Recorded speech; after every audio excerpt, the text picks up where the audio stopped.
भोग लगाते समय पर्दा आवश्यक क्यों है? ठाकुर जी संकोच करते हैं, और ठाकुर जी संकोच नहीं करते। ऐसा भाव हमारे पुष्टि मार्ग में तो ऐसा बताते हैं कि जब जैसे ही आप पर्दा करते हो भोग रखने के बाद, ठाकुर जी अकेले नहीं जीमते, सब सखान को बुलावे, आ जाओ रे भैया, आज हमारे सेवक ने देखो बढ़िया कड़ी बनाई है, और महाराज देखो बैगन को भरता बनाया हो, आलू की सब्जी बनाई, रोटी बनाई, आ जाओ सब रे। अब उन घरों की बात नहीं जहां पे केवल चना चनोरी का भोग लगता है, वहां तो ठाकुर जी खाते ही नहीं होंगे, कहा करें। सामग्री खूब बनाया करो ठाकुर जी के भोग की, क्योंकि मधुमंगल श्रीदामा नहीं तो ठाकुर जी को खूब चढ़ाते हैं। ले तू कैसे घर में बैठो, कछुना बना में जे तो रूखी सूखी रोटी खवा दे लाला, तो चल हमारे संग, तो को कहीं और ले चले। ठाकुर जी के लिए बढ़िया सामग्री बनाओ कि महाराज ठाकुर जी भी सखान को दिखा, में देख आज कहा बनाया हो या ने, बस पिज्जा बर्गर पास्ता मत बनाई हूं।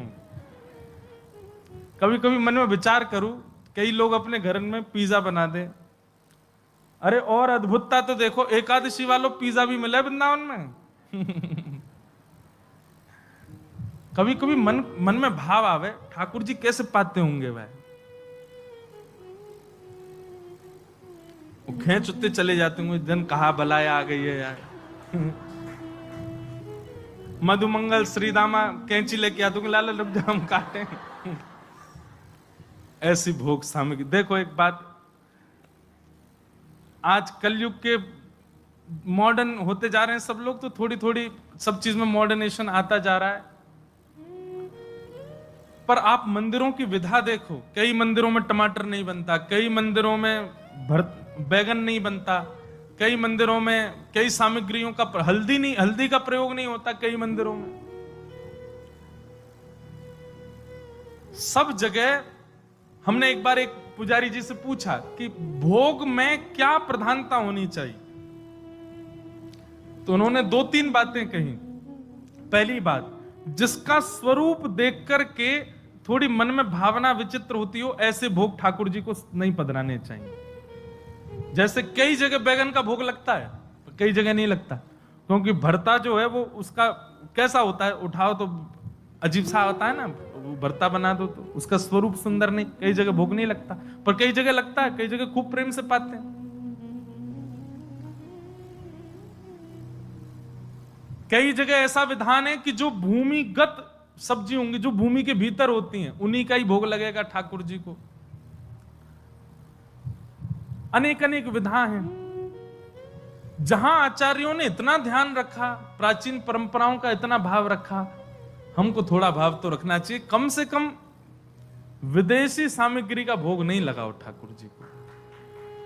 ठाकुर जी को केवल अपने, कई लोग जन्माष्टमी पर ठाकुर जी के आगे केक काट देते हैं, ठाकुर जी कहते हैं कहा वाला ले आए हो पतो ही ना है। अरे हमारे अनुकूल हमारे भाव की वस्तु दो। सामग्री खूब बनाओ, पर जितना हो सके भारतीय व्यंजन ठाकुर जी के लिए बनाओ।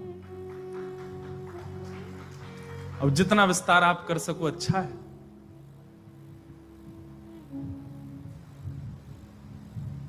अरे जिसको खाते हुए मानव देखने में अजीब लगता है, वो ठाकुर जी कैसे पाएंगे उसको। अब लोग चाउमीन खाते हैं, लटक जाती नीचे, फिर उसको खींचते हैं भीतर, कितना अजीब लगता है आदमी। ठाकुर जी कैसे पाएंगे उसको। ठाकुर जी के सुख का विचार करके वही व्यंजन भोग में लगाओ। अपने सुख के लिए कुछ भी बनाते रहो, ठाकुर जी के लिए नहीं। ठाकुर जी के लिए तो वही वस्तु पधरानी चाहिए जो आज के भारतीय भाव से बनाई जाती है, वो ठाकुर जी को पधराओ। और एक बात कहें, कोई अगर यहां पर ऐसी भावना रखे, बोले महाराज जी इतने व्यंजन बनाने की सुविधा घर में नहीं, तो एक सत्य घटना है। जब श्रीनाथ जी गोवर्धन से नाथ द्वारा में विराजमान हुए, तो ऐसी एक कथा सुनाई जाती है कि रसोई घर वहां पर सिद्ध हो रही थी, तो आचार्य उस समय के जो गोस्वामी थे, उन्होंने सब साथ में ही गए थे, ब्रजमंडल के ब्रजवासी हैं नाथ द्वारा में। तो ब्रजवासियों से कही हाँ भाई चलो, एक एक दिन सबके घर की बारी आवेगी, एक एक दिन अपने अपने घर से प्रसाद लेके आओ ठाकुर जी के लिए। तो मंदिर से बर्तन दिए जाते थे, और जितने बर्तन दिए गए कम से कम भर के आने चाहिए सबके घर से, बनाओ सामग्री ठाकुर जी के भोग के लिए। सबका सौभाग्य होता था कि हमारे घर की सामग्री ठाकुर जी को भोग लगेगी।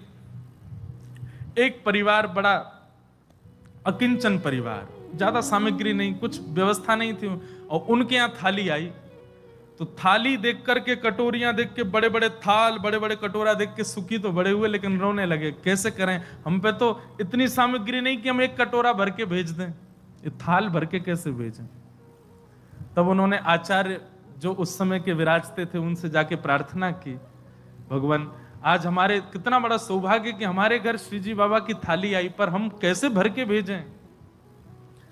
तब आप श्री ने महाप्रभु श्री वल्लभाचार्य जी का स्मरण करके आज्ञा की कि महाप्रभु जी कहते हैं प्रत्यक्ष सेवा से भी ज्यादा अधिक ठाकुर जी मानसी सेवा को स्वीकार करते हैं। आपके घर में अगर सामग्री नहीं है तो मन में भावना शुद्ध करके, मन में एक एक सामग्री को निर्माण करके और पात्रों का स्पर्श करके उस सामग्री को पात्रों में पधराते जाओ। महाराज वो भक्त सब सामग्री पात्र लेकर के आए, पात्रों को धो करके अपने सामने रखा, अब सामग्री अपने हृदय में बना रहे हैं। सुंदर लकड़ी चेताई है, कंडे लगाए हैं, ऊपर चूल्हा पे एक पात्र रख दिया है, पात्र में अब घी डाल दिया, आहा सुगंधी आ रही घी की, और घी की सुगंधी में बढ़िया छौंक लगाए, और छौंक लगा करके सामग्री डाली, टमाटर डाले, जे डालो, वो बढ़िया साग बन गयो, साग लेकर के एक पात्र में पधरा दियो। अब दूसरे पात्र में खीर बनाई है, खीर बना करके एक पात्र में पधरा दे। अब ठाकुर जी को बढ़िया हाथ की रोटी बनाई है, बाजरे की रोटी बनाई है, सब मन में चिंतन करते जा रहे हैं, और बाहर प्रत्यक्ष जो थाल आए हैं उनका केवल स्पर्श करते जा रहे हैं। हाँ ये सामग्री इसमें, ये चटनी इसमें, अचार इसमें, कड़ी इसमें, खीर इसमें, मिष्ठान इसमें, दूध भोग की सामग्री इसमें, और सब भाव इतने शुद्ध मन से, इतने भाव से व्यवस्थित किए। महाराज की मानसी में सोचते सोचते उनको चिंतन हो रहा है कि सामने अग्नि जल रही है, उसकी लपट मोतक मुकु अनुभव है रही है, सामग्री जो बन रही है वहां की सुगंधी कैसी है, इलायची और केसर डालवे पे सुगंधी भी उनको अनुभव है रही है। नेत्र बंद है, मानसी भाव से खाली थालन को स्पर्श करते जा रहे हैं। तभी पत्तल लेकर के आए, वस्त्र लेकर के आए, सब थालन के ऊपर पत्तल और वस्त्र ढक दिए। घर के सब लोग अंशों कही अपने अपने कंधा पे उठा करके सामग्री ले चलो भोग के लिए। खाली थाल हैं देखने पर सब लोग पत्तलन में भर भर करके और सब खाली खाली बर्तनन को लेके मंदिर में गए। और वहां जाकर के जो आचार्य थे उनको भी बोलते जा रहे हैं, जे कड़ी भोग है, जे खीर है, ये रोटी सामग्री है, ये दूध घर की सामग्री, सब सामग्री देते गए। उस समय के जो आचार्य थे उनके नेत्र सजल हो गए। आज ठाकुर जी के आगे खाली भोग की सामग्री रखी गई है, और कही नाथ मानसी से एक भक्त सिद्ध करके लायो, स्वीकार करो। और आचार्य पर्दा करके जैसे ही बाहर आए और समय अनुकूल जान के जैसे ही भीतर प्रवेश कियो, जितनी सामग्री की भावना रखी थी वो सामग्री सब प्रकट हो गई, और प्रकट है कि ठाकुर जी ने स्वीकार करी। और स्वीकार करने के बाद वो समस्त सामग्री वैष्णवन में बांटी गई। आचार्य चरण के नेत्र सजल हो गए। क्यों? बोले मन ने तो मन में बनाई, पर ये प्रकट सामग्री मुझे तो ऐसा लगा स्वयं श्याम सुंदर बना के लाए होंगे, वहां घर में व्यवस्था नहीं, हम ही बना दें। तो पर्दा आवश्यक है ठाकुर जी के भोग में। क्यों? कई भावना उसके पीछे। एक भावना यह भी कि ठाकुर जी अपने सब सखाओं, अकेले नहीं पाते ठाकुर जी, सब सखाओं को बुलाते हैं। ठाकुर जी तो संकोच नहीं करते, पर सखा संकोच करते हैं, इसलिए ठाकुर जी कहते हैं भैया नेक हमको प्राइवेसी दे जाओ, हमारे सखा आवेंगे, मधुमंगल श्री दामा तन सुखा मन सुखा धन सुखा सब बैठ जामे, सब ले ले करके प्रेम सो पावे। या हमारे ठाकुर जी के लिए पर्दा। कोई निकुंज रस को उपासक है तो निकुंज रस में क्या है, सखियां आती हैं, श्री किशोरी जी आती हैं, और किशोरी जी को भोग पहले सखी लगावे और फिर किशोरी जी को पवा करके किशोरी जी की प्रसादी ठाकुर जी पावे। अब ये हमारे सामने तो करेंगे नहीं ठाकुर जी, इसलिए अंतरंग भाव के लिए उनको पर्दा चाहिए। तो निश्चित है भोग के समय अनोसर किया करो। और यदि पर्दा की व्यवस्था नहीं है तो भुजा से ही, अब जैसे कल परसों एक उत्सव था तो वहां पे उनके ठाकुर जी का उत्सव था, हम आरती करने की, मेरी आदत में तो आरसी दिखाऊं ठाकुर जी, तो आरसी नहीं थी वहां पे, तो हमने भुजा की आरसी दिखाई, लो लाल जी, और फिर भुजा की आरसी दिखा के फिर स्वयं भी देखें, हाँ बढ़िया सुंदर लग रहे हो। तो भावना बहुत प्रधान है भक्ति में, वस्तु प्रधान नहीं, व्यंजन प्रधान नहीं, भावना प्रधान। जैसे बीड़ा भोग ठाकुर जी को नित्य आना चाहिए, बीड़ी भोग। अब लोगों के घर में बीड़ी की व्यवस्था नहीं है तो अपने भुजा को ऐसे बीड़ी की भावना रखो और ठाकुर जी के अधर से स्पर्श कराओ, बीड़ी, ठाकुर जी बीड़ी पा रहे, भावना की सेवा। आज भी किसी ने पूछा, बोले महाराज जी आप मना करते हैं कि ठाकुर जी को कहीं लेके जाओ तो पूरी व्यवस्था लेके जाओ, नहीं लेके जाओ, व्यवस्था नहीं है तो मत लेके जाओ, तो फिर अकेले घर पे कैसे छोड़ के आए?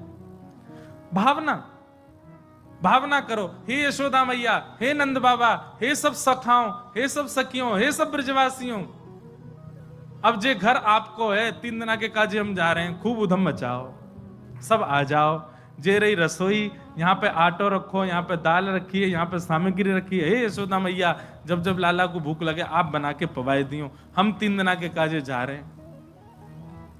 ये भावना करके जाओ, शुद्ध पवित्र फल ठाकुर जी के समीप रख के जाओ, जल की झारी जी रख के जाओ, ठाकुर जी को शयन मुद्रा में सुला करके आप जाओ। लेकिन याद रहे 2 दिन से ज्यादा मत जाइए, 2-3 दिन की बात तो ठीक है, पर उससे लंबे जा रहे हो फिर तो फिर व्यवस्था पूरी लेके जाओ।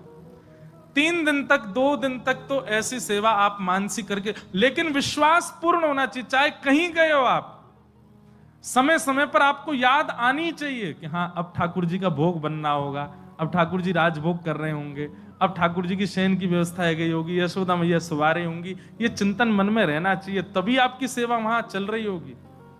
आप अनुभव करेंगे, 1 बार 2 बार ऐसी भावना चित्त में रखोगे ना, फिर लौट के जब घर आओगे, काऊ देना तो ठाकुर जी की व्यवस्था में, ठाकुर जी के निकुंज में, ठाकुर जी के सिंहासन पर कछु तो अनुभव ऐसा होगा कि आपको पता लगे कि हाँ सब यहां आए और ठाकुर जी की सेवा करके गए। भावना प्रधान। तो गर्गाचार्य जी महाराज नेत्र बंद करके श्लोक बोल रहे हैं, त्वदीयम वस्तु गोविंदा तुभ्यमेव, हे शालिग्राम भगवान प्रसाद पाओ।